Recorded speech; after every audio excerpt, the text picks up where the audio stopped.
Why do defensive coaches dislike playing this offensive Air Force? Well, you don't see it all year. And so if you rock along all spring, year in and year out, all last year, we played whatever, 12, 14, 22 games. We haven't played it. You don't play against it. So it's rare that you play against it. And, and then once you do play against it, we won't play against it again. So it's a lot of preparation, a lot of time that's put into something that you're only going to do one time. Did you also talk about the personnel they have on offense? I'm not saying you know every name that's over there, but their skill guys are pretty. Yeah, all their skilled guys are back, so I think that's a big advantage of them, and I think it all starts with their Jefferson, their quarterback's an excellent player, really throwing the ball well, but all their skilled guys are back, so that gives them a lot of, you could see the precision and the timing and execution, and they're really performing well, in the way they. The way they play and execute. Bob, from a preparation standpoint and looking on down the road, what does having to kind of stop and prepare for these guys and then go on to a Cincinnati and Texas do to you? Well, it just, it interrupts, your natural flow of playing more traditional pro style of offenses and I don't know, just, I don't know if we're all pro style of offenses, but just with all of the different options and formations that they use, it's just different. But college and the college level, there still are. You get a lot of different variations of offense. So you're constantly adjusting to to the different nuances that each team brings you. Coach, Utah State, I realize perhaps didn't have the talent that this team does, Air Force, but they had so many different formations. Did that help you prepare for? Well, to some degree, you look at some of the things that went on there that can help you, but some of it pertains, some of it doesn't. A lot of it doesn't. So every game, brings you something, but in the end, they're different.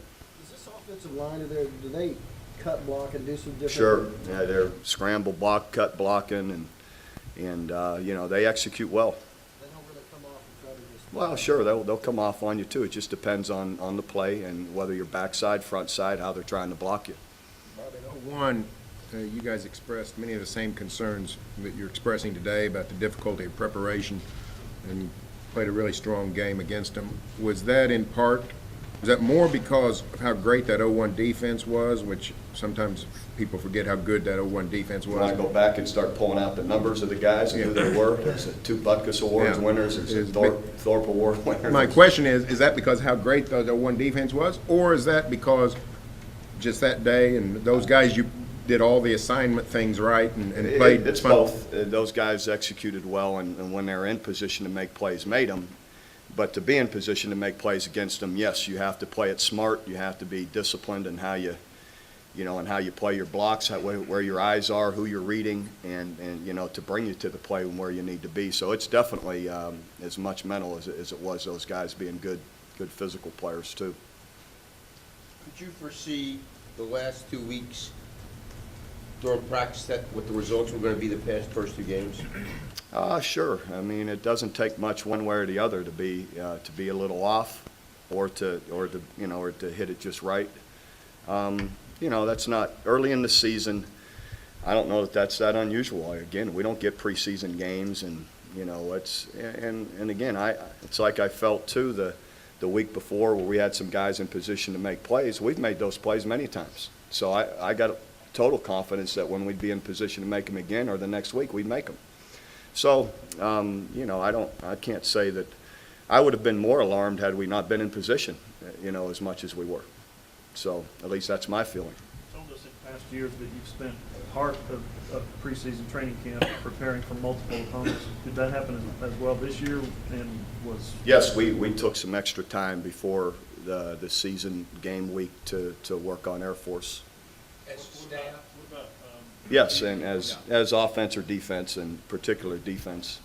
I guess what I'm getting at is, did Florida State get less attention or more attention than Utah State? About the same, or typical per year? Or?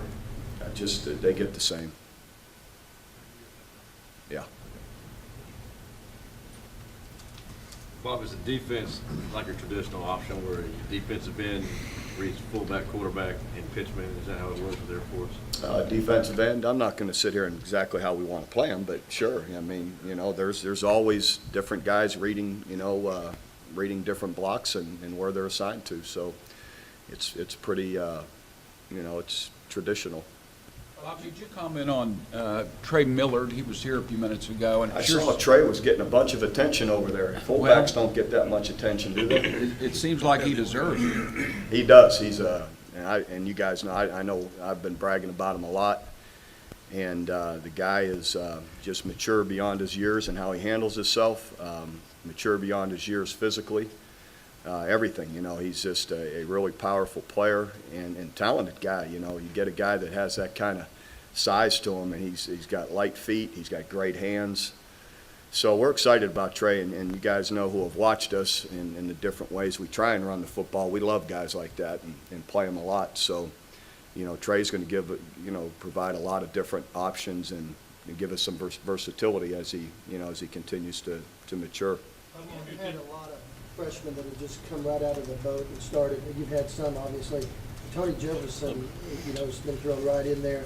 How's he playing? He's played great. He has graded out really well in both games.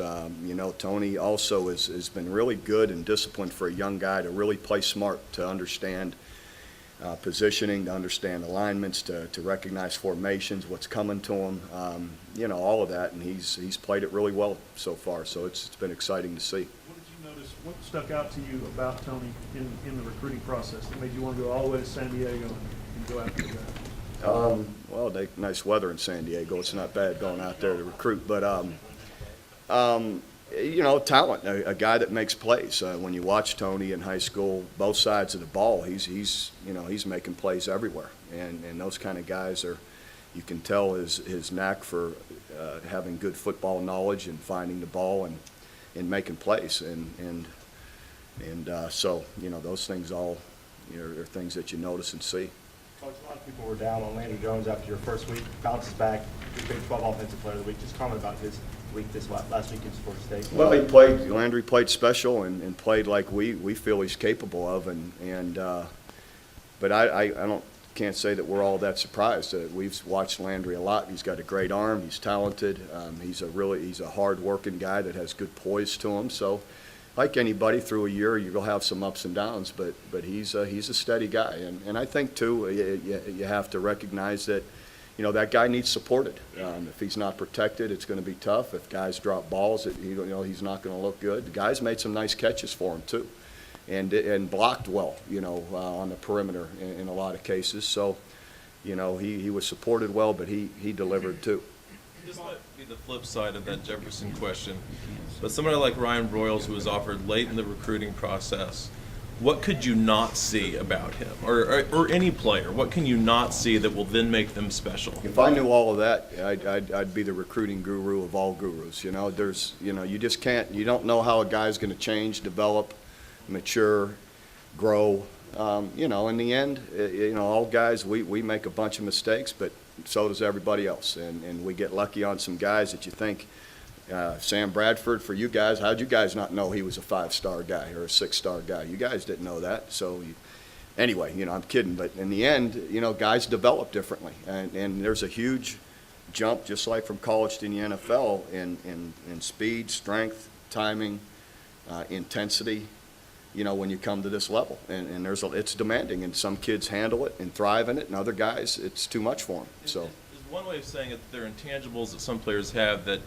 just can't be identified until they're in front of you in this atmosphere out here on Saturdays? You said it a lot better than I did. Absolutely, intangibles that come out in competitive situations, and they grow on some guys, other guys they don't. And some guys come in immediately with them.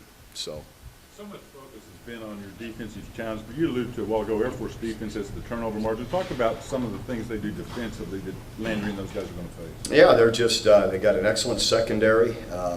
They play a 50 front kick, and they'll kick it down to a 40 front once in a while, and there's discipline in how they play. They play hard. They're quick. They got a lot of quickness to them. And you could tell they're very structured and understand, where they, what their assignments are. Is it play in the game dictate how much you mix Madhu and Murray, or is it kind of free design? It's just, I think the way the game's going and you know, how DeMarco's feeling and those kind of things and what's working, it'll always be fluid one way or the other depending on how the game's going, but he's always prepared to do whatever DeMarco's doing. Will play? No. Don't know yet. That'll be a doctor's decision. Did it end up being a concussion? Yes. That's what we